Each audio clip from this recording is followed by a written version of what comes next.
Dr. Robert Epstein joins me now. Doctor, thanks for stopping in. It's my pleasure. All right, I do want to touch on your research in just a moment. Before I do that, I want to put up this picture of you and Hillary Clinton. I know you've not made it very secretive. You've made it very public that you've always been a supporter of Bill and Hillary Clinton. But I think what this means, regardless of political leanings, Google and the manipulation and your research, this is a big deal. So I want to touch on your research in just a moment, but I also want to touch on the gravity that this carries, that this issue carries on Capitol Hill. When you testified in front of the Senate Judiciary Committee in July, just a month ago, there were only 3 senators on that panel that showed up. What does that tell you about the efforts, about the gravity of this issue? Should more lawmakers be on top of this since your testimony, before and after your testimony? Well, first of all, for the record, at any one time, there were 3 senators, but actually people kept coming in and out. So I think there were maybe 8 senators altogether showed up. But there's not enough interest in Congress. And of course, Congress is so immobilized by partisanship that they're having trouble kind of getting things done. This is an issue that's extremely important for democracy, for our free and fair election. It's going to be extremely important in 2020.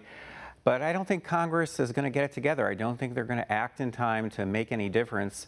The issue being that big tech companies, especially Google, can shift a lot of votes without people knowing and without leaving a paper trail.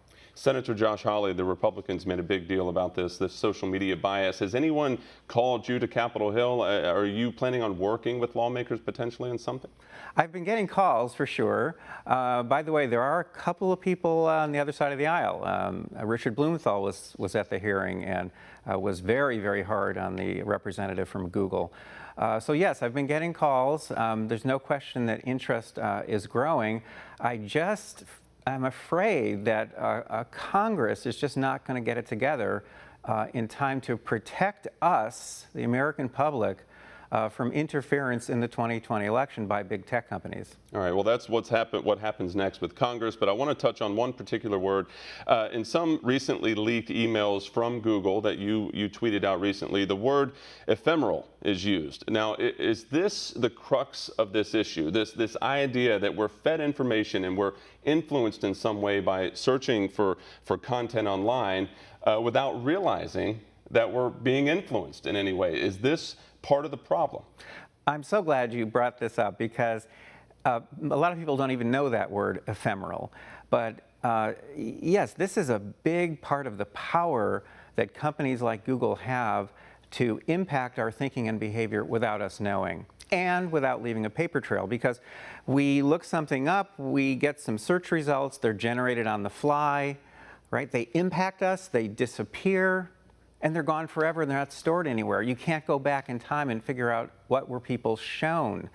So a lot of the power that these companies have come from ephemeral experiences, and sure enough, that phrase turned up in one of the emails leaked last year to the Wall Street Journal. That was in an email from a Google employee saying, how can we use ephemeral experiences to change people's views about Donald Trump?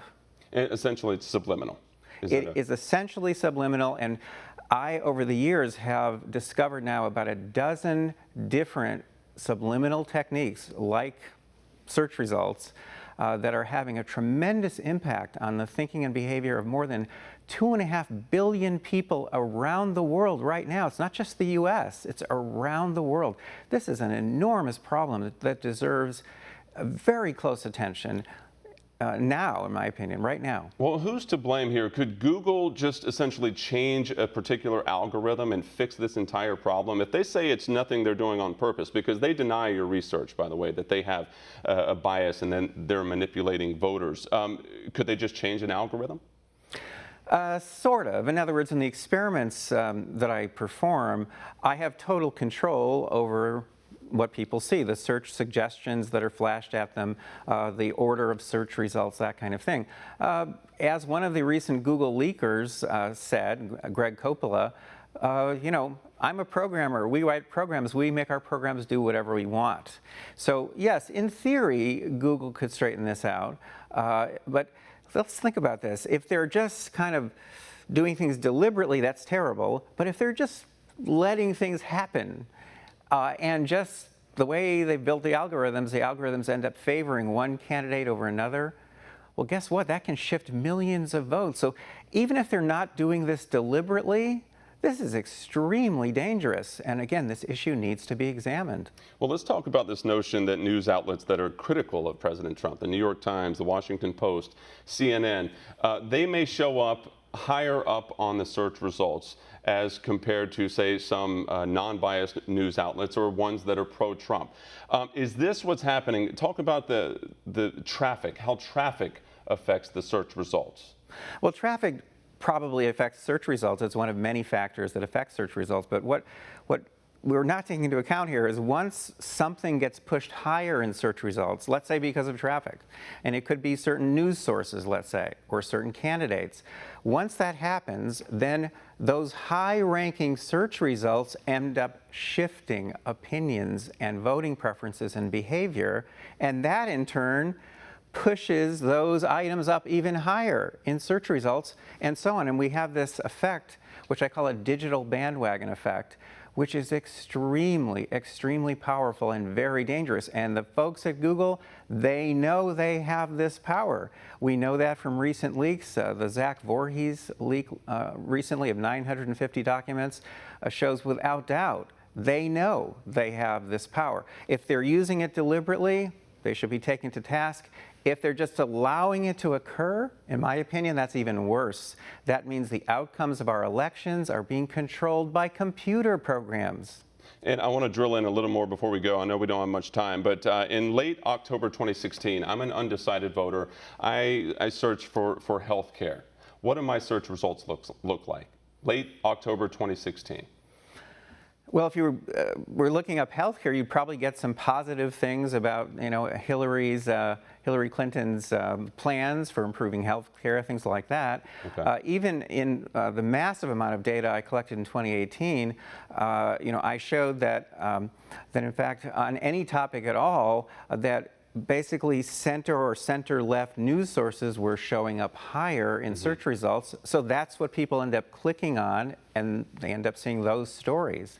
And I want to put your website up here, mygoogleresearch.com. This is your website, but I do want to ask you ahead to 2020, late October 2020, Joe Biden and Donald Trump duking it out. What do the search results look like in the upcoming election? It's not just the search results, the search suggestions people are going to get when they just start to type a search term. Those search suggestions are used to manipulate us. I have extensive data proving that without any doubt. And by the way, my scientific research meets the very highest standards of scientific integrity. It's rock solid research.